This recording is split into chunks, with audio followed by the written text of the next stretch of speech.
What up, though, everybody, and welcome to Lions Nation Unite. My name is Spencer Raxter of Woodward Sports. I appreciate you joining me. Make sure you smash that like button, subscribe to Lions Nation Unite on YouTube, and give us a follow on Instagram, X, and Facebook. Lions Nation Unite is a platform created by Herman to bring Detroit Lions content creators from all different walks of life together to give you the best possible content imaginable about the Detroit Lions. And obviously, the preseason is well underway. We've got a lot to talk about today, coming off of the Detroit Lions' first official preseason game, not named the Hall of Fame game. And there were a lot of good things that we took out of that game and a lot of bad things that happened in that game. Mainly, obviously, the Morice Norris injury, where he is back with the team.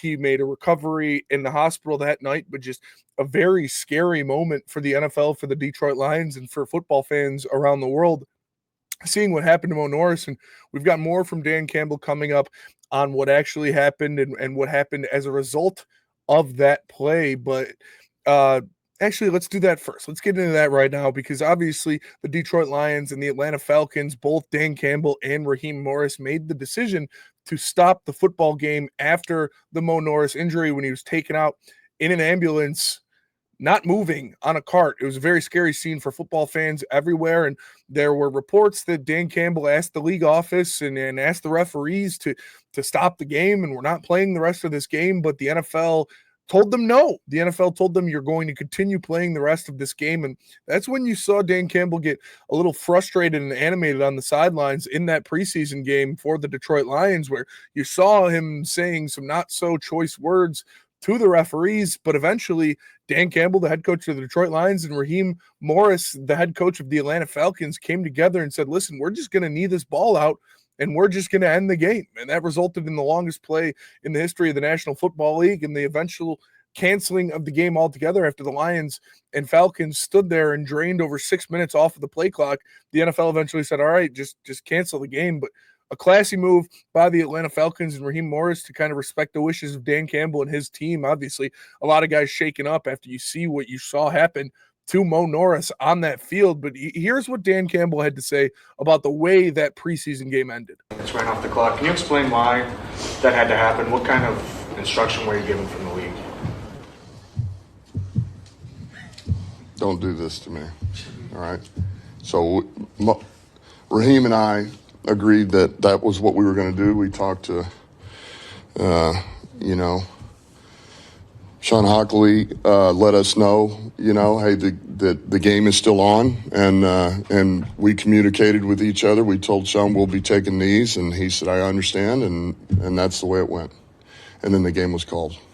Go through what you guys said. Can you just share the emotion? I mean, obviously we saw how everyone reacted Friday, but to see him and to know that he was all right when you first talked to him on the phone Saturday and you saw him yesterday, what was that like? Yeah, it was great. I mean, everybody was fired up to see him. It's a breath of fresh air, man. That's hard when something like that happens and you don't know. It's one thing. I mean, we've all seen, I can't tell you the number of times I've seen guys with concussions knocked out. I've had them myself. But when you have these and then you don't know, they're breathing, but you don't know anything else and they're gone. They're just, and it's just different. It's a little different because you're trying to block that out, but yet it's still there. So that makes it a little more difficult. That's why that's out of the norm. Most of these, they happen and, you go on about your business. Okay, you got knocked out, smelling salts, they wake up, take care of them. Not that that's any less dramatic, but it's relative to what that was the other night. It was different. So there you have it from Dan Campbell. Obviously still visibly a little shaken up because of the scene that happened and a very scary injury for Morice Norris, where you've all seen the video by now, I'm sure, but immediately drops to the turf and starts violently convulsing. Just a very disgusting act by the NFL to try to make these guys continue playing football. At that point, like, what are you doing, NFL?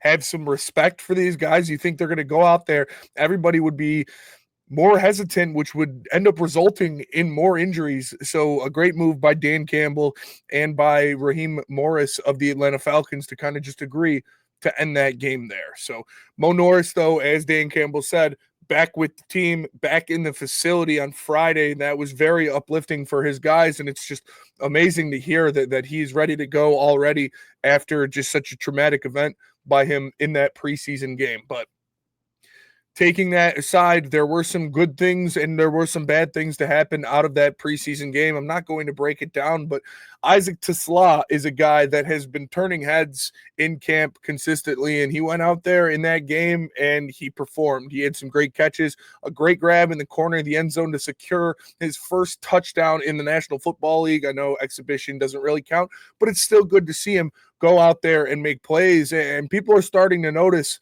TeSlaa and what he is on this team. And here's what his head coach had to say about him. A nice touchdown and a couple key blocks. What did you think of his performance in that first half? I thought he did well. I thought he played better than he did the first week, and I would say ever since we put pads on, he's been trending this way, so that's a good sign, is that you're getting better with pads on than the pajamas.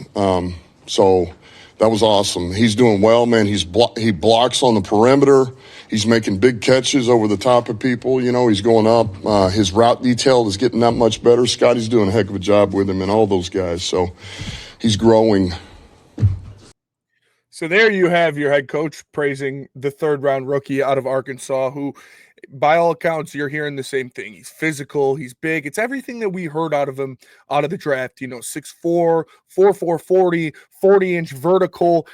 Didn't drop the ball a single time in his whole collegiate career, a physical guy down the field. This is what these guys need out of their wide receivers, is to have them blocking down the field and being physical, and he has been exactly that. He is making plays when they ask him to make plays. He is turning heads. All the beat reporters, whether you want to hear it from Nolan Bianchi, Doc Macaroon, Ben Raven, Dave Burkett, Justin Rogers, whoever you hear, they talk about how he is just absolutely abusing these second string guys, these backup cornerbacks that he's going up in these drills, and he's earning first looks with guys. We're going to see him lining up against Terrion Arnold's and Brian Branches and DJ Reed's very soon, because he's just making the second string defenders of the Detroit Lions look absolutely silly, and he is not gaining anything else from just completely dogging these guys all the time. But we saw in the game when Kyle Allen get in there, even more production from him. Obviously, the touchdown in the corner of the end zone, but the physicality is what's really impressing his coaches, his head coach, his position coaches, and even some of the players on the team. Here is what, Dan Campbell was kind of asked there directly, how do you feel about Isaac TeSlaa and his performance? That was after the game. Obviously, he went out there and he had a great game in their preseason performance. So it was kind of prompted. Here's Penei Sewell talking about the rookie from Arkansas. Some newcomer so far.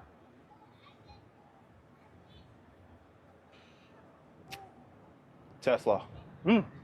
Explain why. I like the way he plays physical. I'm not even talking about the receiving limb catching. That man can block, and I like the way he attacks that aspect of the game. I'm really ready to put his head down and go in there and hit somebody. No block, no rock.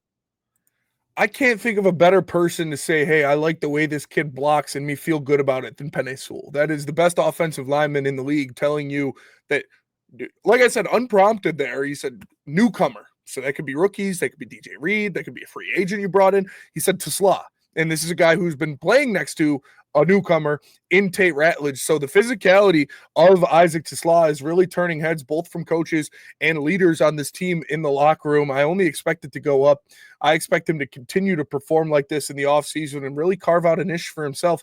Maybe early on in the season, if we're still seeing Tim Patrick kind of deal with these injuries, TeSlaa could get some serious action early in this Lions season. Now, a couple more notes from the Detroit Lions regular season game. We saw the first look at guys like Tate Ratledge and Tyleik Williams in this game, and I really liked what I saw out of both of them. Tate Ratledge was, again, as advertised, just an absolute mauler in the run game, setting some serious blocks on the perimeter and in the interior offensive line. We saw him seal a couple big plays for Sailors to get some good gains. If that's Jahmyr Gibbs in there and he's doing it in the regular season, we're seeing a couple touchdowns. Now, Tate Ratledge has the physicality. He's got the athleticism. He's got the size to go out there and be an extremely extremely dominant force in the NFL from week one in the run game. I expect him to miss no beat. I expect him and Penei Sewell to be one of the best tandems to run behind in the National Football League, and it was really good seeing him just absolutely dominate guys out there in this preseason. Now you look at Tyleik Williams on the other side, a guy that's kind of being forced into that starting role with the injury to Aleem McNeil. He's really picking it up. He is really picking it up. We heard reports from him last week about starting to win some reps, starting to make Christian Mahogany and Tate Ratledge look a little silly out there. We saw it in that preseason game. He was in the backfield. He was getting off the line well. His pad level looked good. I saw a couple times where Tyleik Williams made his first move, didn't get to the quarterback, but recognized that he could drop back and get in the passing lane. And that's something that's impressive for a young defensive lineman to acknowledge that already, where just trying to win and trying to get these moves off against a NFL level offensive lineman isn't always the right move. If your first move isn't there and you're not going to be able to get back to the quarterback in time, take a step back, try to get your hands up, try to make something happen in the passing lane. So I liked what I saw out of Tyleik Williams in his first action in the preseason. Also, there are reports from Doc Macaroon and other guys that it carried over into camp on Monday. I guess he was in the backfield a lot. He was blowing up a lot of plays, and he was really becoming a pass rusher and a wrecker in the middle of that Lions defensive line. Tyleik Williams and Tate Ratledge both really, really impressed me in their first kind of run for the Detroit Lions in the preseason, and I really want to see them continue to improve from there, continue to get better. I said on Woodward Sports 5-7 Woodward Heavyweights that if I see these guys play, whether it's TeSlaa or Tyleik Williams or Tate Ratledge in the preseason, I want them to look like they don't belong out there. I want them to look like they're on another level than the players around them, and so far all three of them have been doing that. Now you're talking about deeper cuts with more guys that are trying to fight for a roster spot. Jackson Meeks, the nephew of Zadarius Smith, was making some plays. He had a great touchdown grab, still had a pretty bad drop. If he didn't drop that ball, he would have had an insanely good day, but still looked pretty solid out there. Wide receiver, he's trying to make a spot on this team. It's an uphill battle because I do believe that 5 wide receiver spots are already pretty solidified, and I still think he needs to jump Dominic Lovett if he really wants to try to fight for one of those roster spots, but he looked pretty good making plays. We saw Grant Stewart out there, a guy that's going to be a special teams demon for the Detroit Lions this year and probably get some rotational minutes at one of those linebacker spots. He made a couple nice plays. Rock Ya-Sin, a guy that's going to be involved in the secondary rotationally, whether it be at safety, nickelback, no matter where, they're going to need a spot. Rock Ya-Sin's probably going to get some playing minutes. He looked good as well for the Detroit Lions. And one guy that I was extremely excited to make plays. Now, he didn't have an amazing performance. He wasn't out there doing all of this stuff, flashing around the field everywhere.